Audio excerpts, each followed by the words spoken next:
Alright, ladies and gentlemen, this is chapter 34 of Easily Amused.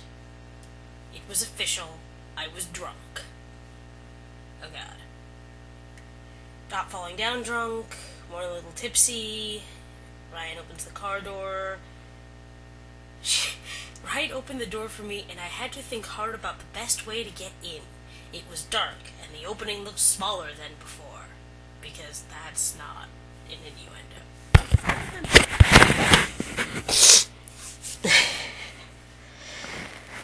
I managed somehow, remembering at the last minute the general rule that legs go last. As Ryan shifted into drive, he said, "That went well, don't you think?" Oh dear. Alright, if you remember from the last chapter, he's just proposed to her.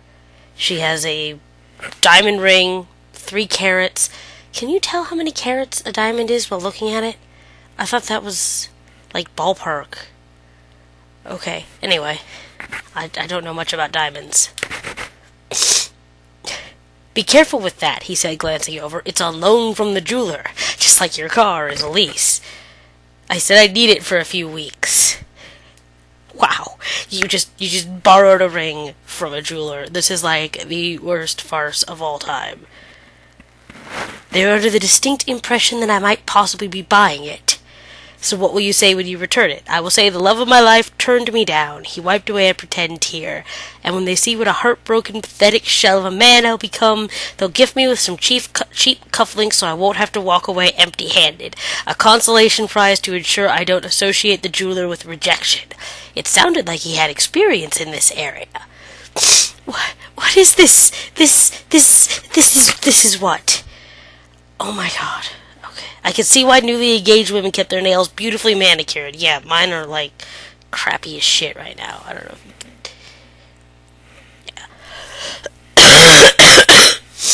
I can't keep my nails manicured. It doesn't happen. I looked at dozens of rings before selecting this one. I know some might consider 5 carats ostentatious. Who cares? This will definitely make a splash.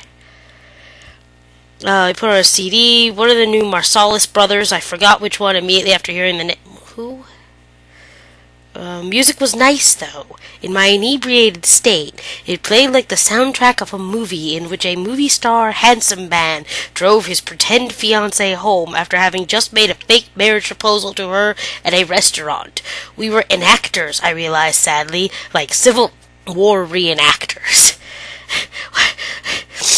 No matter how convincingly the soldiers were dressed, with their authentic costumes and mutton chop whiskers, spectators always knew it was pretend. No one ever ran for cover during the fake battles. No one ever called 911.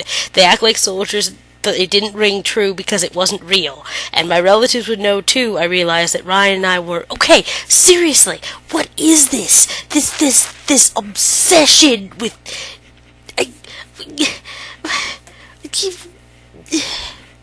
I don't know. I don't get it.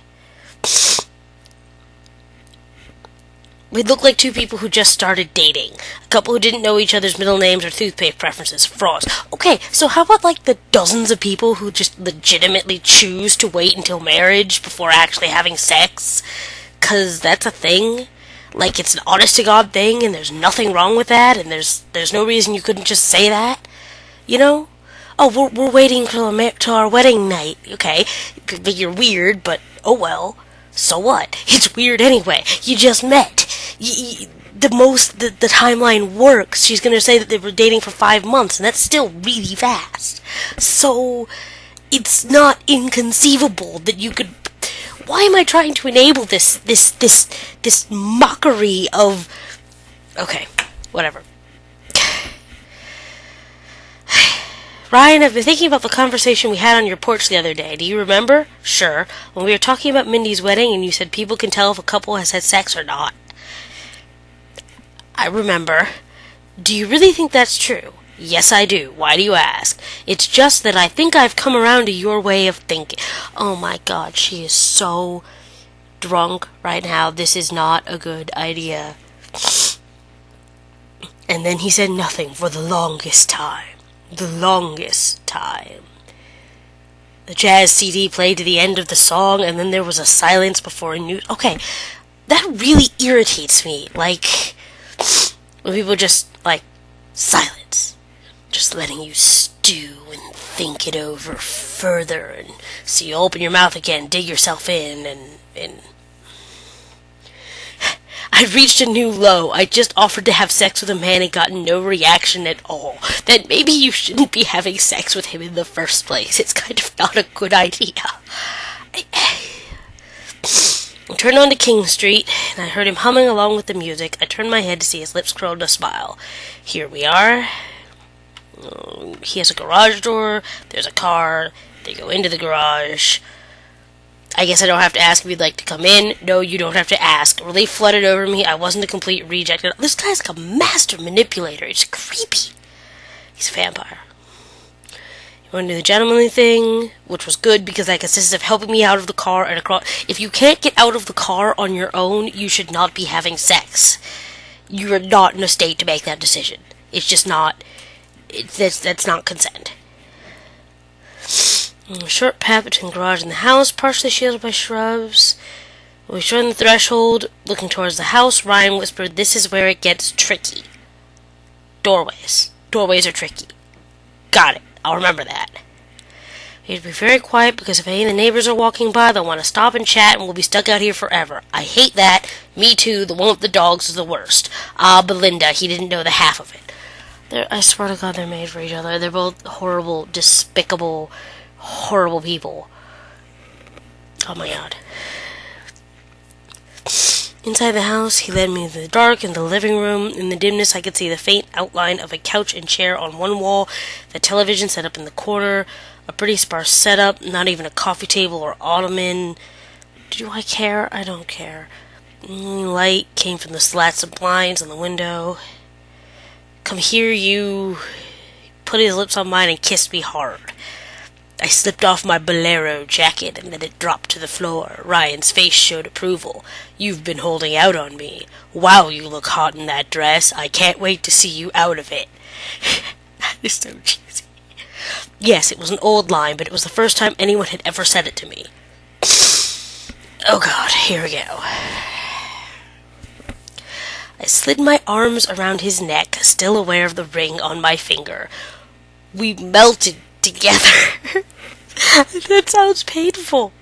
We melted together, kissing so heatedly it was hard for me to tell where my mouth ended and his began. Generally, the part you can feel, that's your mouth. But, I don't know, doorways are difficult, so... Like it was choreographed. We stopped to kick off shoes. Oh, please. She can't walk, but they have choreography. He peeled off his socks. I started to unbutton his shirts, but my fingers fumbled and I can't manage it. He took over. And his shirt fell to the floor. Excuse me a moment. Still a little sick. My eyes had adjusted to the lack of light. I ran my hands over his broad chest and felt like I was watching someone else. Lola Watson would never do anything this impulsive. My heart pounded and my body experienced sensory overload. So soon? She doesn't even have her clothes off. "Shouldn't we go to the bedroom?" I asked. "No, it's better here. My bedroom's a mess." "Is your bedroom a rental too?" His breathing was heavy in my ear. I thought of one of my former roommate's favorite expressions. Hot. Can we stop hearing about the goddamn roommate? I don't care. Hot and bothered. And like verbs in French class, I came up with all the conjugations. He was hot and bothered. She was hot and bothered. I was hot and bothered. He forgot we were hot and bothered. The orgy tense.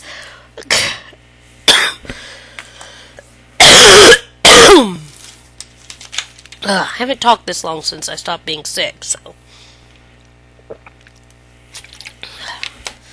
I might need more water.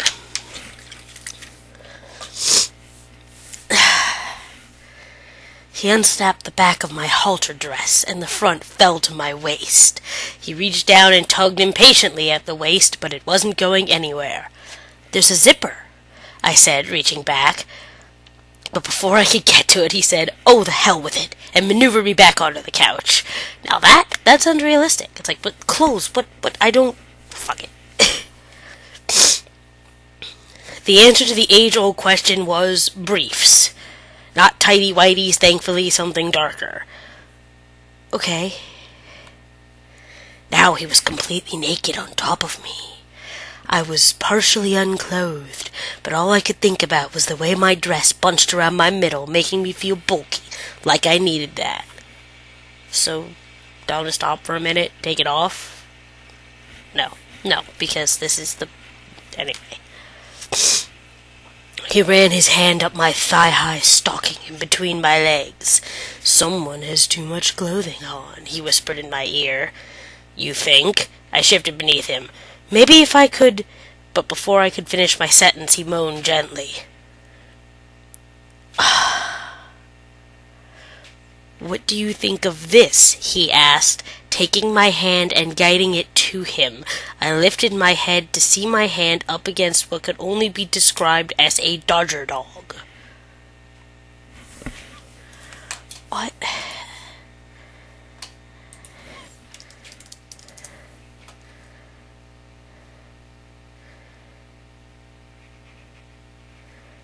Yeah, it's... Oh, it's a 10-inch hot dog. They're long and skinny. I don't see that... What? I mean, you'd think a 10 would be like... But... It doesn't...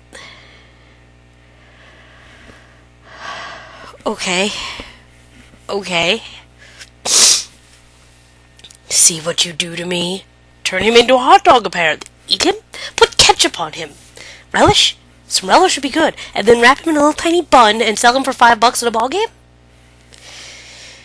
I had a moment of clarity when I wondered if there was a condom in the vicinity, but glancing around the room, I doubted it. The man didn't even have coasters. How prepared could he be? Safe sex. He positioned my hand like I was going to shift into a higher gear, but who knew who'd driven this thing before? Safe sex. Oh, wait. How do you... I don't drive a stick. I need, like, a prop. How do you, like... I guess if you're gonna shift gears, you're going like that? I guess? Okay. Sure. You aren't on the pill? I shook my head. Don't worry, I know how to handle it. Just keep doing what you're doing. No. Bad. Like, abort, retry, fail. No. General protection fault. God, I'm such a nerd. In fact, I wasn't doing much of anything, just laying flat on my back, shell-shocked, wondering what I'd gotten myself into. I'd always envied the spontaneous, the free-spirited, but now I was second-guessing the whole situation. Leave, abort. My thoughts were interrupted by noises from outside, voices and hurried footsteps and what sounded like the static and squawking of walkie-talkie. What? Are they getting raided by the cops? What's that? I asked, pulling my hand away. I don't know. Just ignore it. He'd moved down and was grinding against my thighs, his hand on my breast. Feels great, doesn't it, Lola? Wow. I mean, I've had some bad sex, but wow. One of Ryan's windows was definitely open. Outside, the voices were louder, reminding me of the mob scene in the Frankenstein movie. Yes, because they're coming to burn down his Dodger dog. What? Even Ryan seemed a little distracted. God, I wish they'd stop whatever it is they're doing. And then I heard it, Belinda calling, Baxter, come on, boy, come on to Mommy. Lost dog, I said. Damn it, Ryan said, rearing up. I'm closing that window. Oh, God. He dismounted and crossed the room, giving me a good view of him from the back. Before he reached the window, a bright beam of light shone into the room through the gap in the blinds. Shit, he said, dropping to all fours. What the hell are they doing out there? They're looking for his Dodger dog.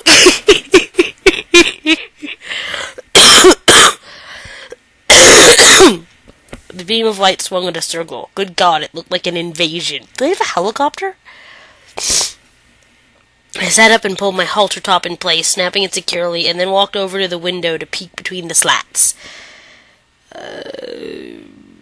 Oh, hey, the college girls who rented the house down the street are involved. I'd forgotten about them.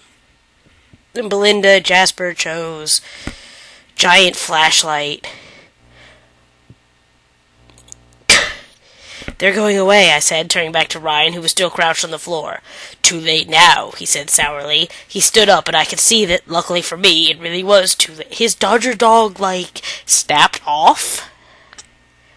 Is it gone? Is there a knife on the floor? He's just, killed it? What? Oh, God. Chapter 35. So he couldn't get it up? Piper asked.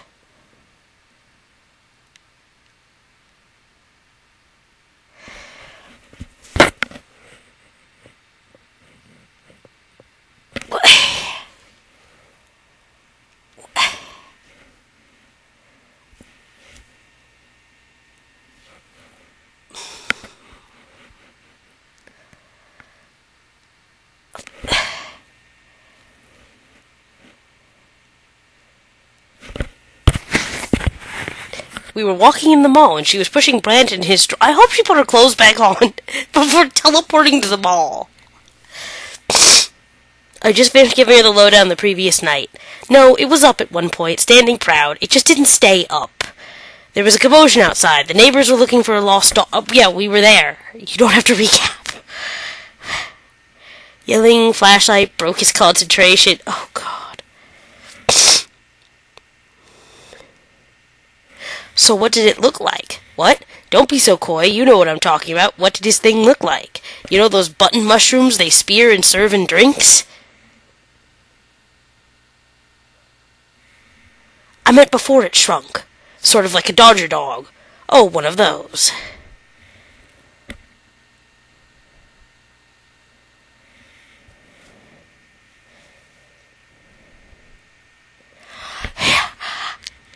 Just before I'm out the door, he stops me and takes my hands, and I think he's going to say he's sorry for how things went or whatever, but instead he pulls up my left hand and jerks the ring off my finger and says, I better hold on to this. Wow! What a douche! Really? Did he think you wouldn't give it back? Apparently. So then I just slunk home, talked to Hubert for a while, and went to bed. Hubert wasn't part of the dog search party. No, he didn't know anything about it. I rubbed my forehead.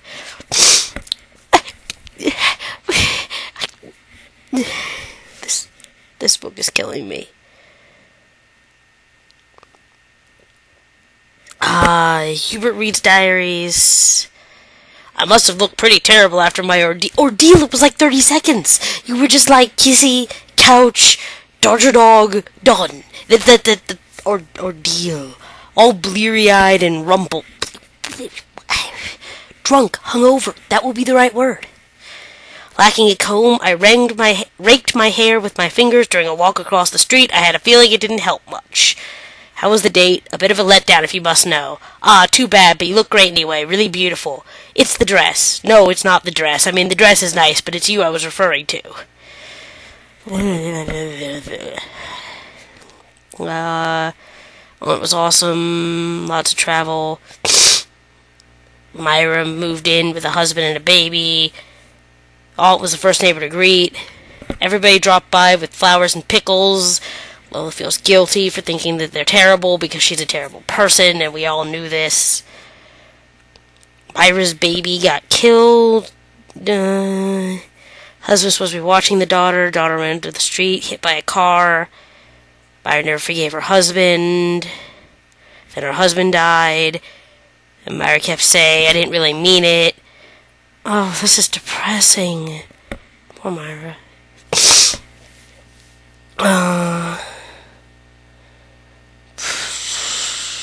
She's totally undressing in front of Hubert like it's no big deal.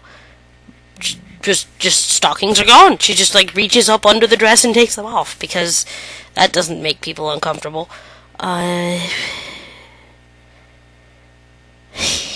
The elastic cuff that had held them in place had left ridges around my thighs like the edge of a dime. Yeah, I hear that all the time.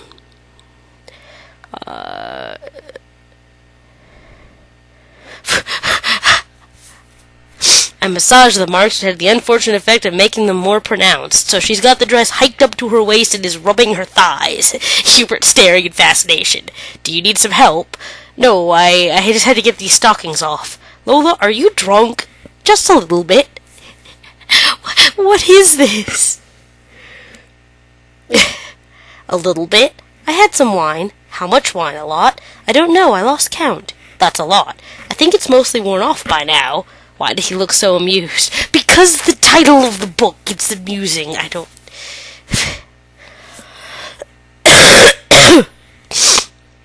So what went wrong with the date? If you don't mind, I'd rather not talk about it. Not even a hint? No, that's what no means. It means no. I know Hubert has problems with this, but it means no. The food was bad, the car broke down, the guy was a jerk. That was it, wasn't it? The guy was a jerk. See, what is this? I said I really don't want to talk about it. Come on, it couldn't have been that bad, could it? And that's when I began crying. At first I thought I was just blinking a lot, a sort of psychological impulse, like trying to blink away the image of Ryan's angry face when he told me... He was angry? What? Yeah, don't marry him. He's creepy. Or trying to blink away the thought that the next week I would be 30 and the old diamond engagement ring I got was on loan and would soon be traded in for cheap cufflinks. Yeah, that's pretty bad. That's why you don't date loser douchewads like him. Or Hubert. My moisture was forming my eyes, I was tired and drank too much wine, and my aunt was dead and I never really knew her, and Hubert would have loved her. What? Oh no, Lola, don't cry. I'm sorry, I didn't mean to push it. I won't talk about it anymore. Because, obviously, woman cries, man goes, oh, whoa, I must have, whatever. Some people just cry easy. It's cool.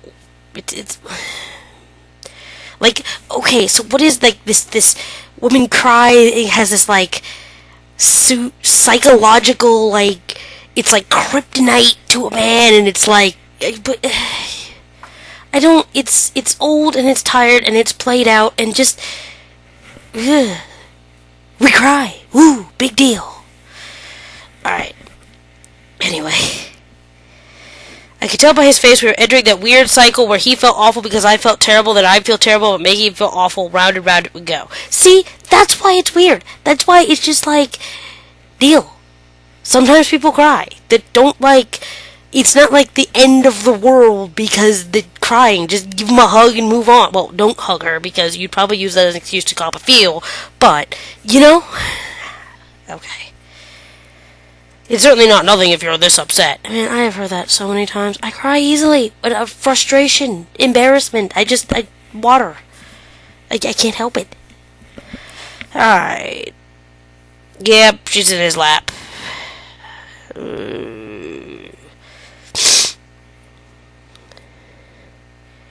I'm just so tired of everyone. I'm really starting to hate people. Starting? 35 chapters of you hating people. We're already there. And I'll be so glad when Mindy's wedding is over next week. I'm really dreading it. Why? Wasn't it obvious? Because it's all about Mindy and how beautiful she is and how in love she and Chad are and how they've been together for... Yeah, really in love. She's so in love she's cheating on him. And there's compare and contrast, there's me, the big, older, unmarried sister, all big and frumpy. Minnie will look stunning in my dress. My dress will probably be hideous. It will probably make my ass look like it has a life of its own. Some guys are into that.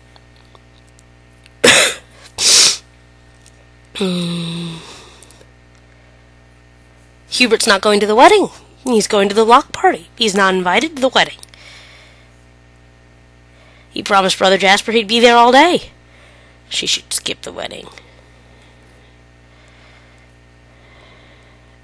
Piper told me Ryan was going to be your date. That might not be the case anymore. Because he has problems with his pecker? Now you're over forever. Ooh.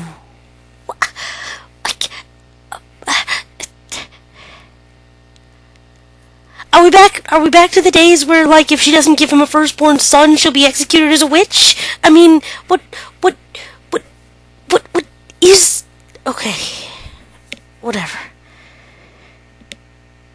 I'd rather have you there than him any day. I hadn't realized it was true until I'd said it. Well, that's because he's a creep, and at least you like the other creep.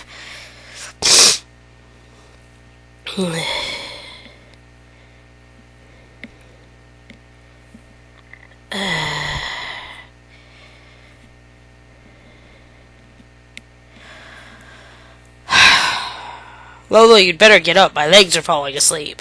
I got up as requested, but we both knew it wasn't his legs causing the problem. Another part of him was now wide awake and standing at attention. Because, you see, obviously, Mr. Wrong can't get it up, so Mr. Right gets it up to eat. What? Why does everything in life come down to penises?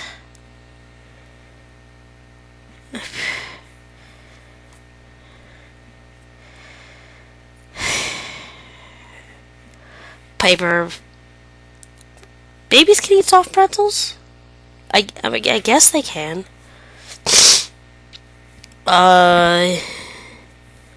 Lola's going, waving back and forth on the fence. Maybe she'll take Ryan, maybe she won't. It's almost 2 o'clock. She's gotta meet Jessica, that's why they're at the mall. Prom season is here. 10 minutes later, I stood before a 3-way mirror in a silvery, off-the-shoulder gown that fit like it was made for me. The fabric was iridescent, and when I moved from side to side, it shimmered like dragonfly wings. I can't believe how much I like this dress. See? Things sometimes work out. Nothing works out. This book is terrible. All these people are terrible. I picked it out, Jessica said grumpily. I've been doing a lot of your sister's decision-making lately. What's up with that? She was all over this wedding at first. We were doing it together, but lately she never has time for me. Suddenly it's like you two are best friends. What? I turned to her. What? Yeah, what? Not that I'm jealous or anything, you were sisters, but she's being kind of rude about it. Rude about what? All week she gave me the brush off. She was either at your house or you two were going, so... Oh... Or you two were going somewhere. Jessica, I don't know what you're talking about. I haven't seen Mindy at all this week. She looked confused. No, on Wednesday and Thursday she took off work, so the two of you... I haven't even talked to Mindy this week, and I worked Wednesday and Thursday. But Chad even said she was with you. I shook my head, and we stared at each other. So where was she? I don't know. I thought of Mindy's fascination with Ryan. I love how, like, it's immediately obvious what's happening, and then it takes another 2 pages to get there. That's just, like, the best part about this book. And of course, when I say page, I mean the pages are this big, so, you know. That's bullshit that you can't even tell me the truth. I'm a best friend and maid of honor, for God's sake. Well, when you find out what's that... Yeah, you know what? You know what my maid of honor did? He made me read this goddamn book. So, fuck you, maids of honor. When you find out what's actually going on, I'd love to hear it. I drove home with the bridesmaid's gown hanging off a hook in my back. You know what? Lola should elope with the gown. Because it's the only thing in her life that makes her feel pretty without trying to cop a feel. Lola gown forever. One true pairing. And that's chapter 35. I'm done. Okay, there's one more review worth of book. But this video is almost half an hour long. Ugh, I've been down here for half an hour. So, without further ado, I have cookies to eat.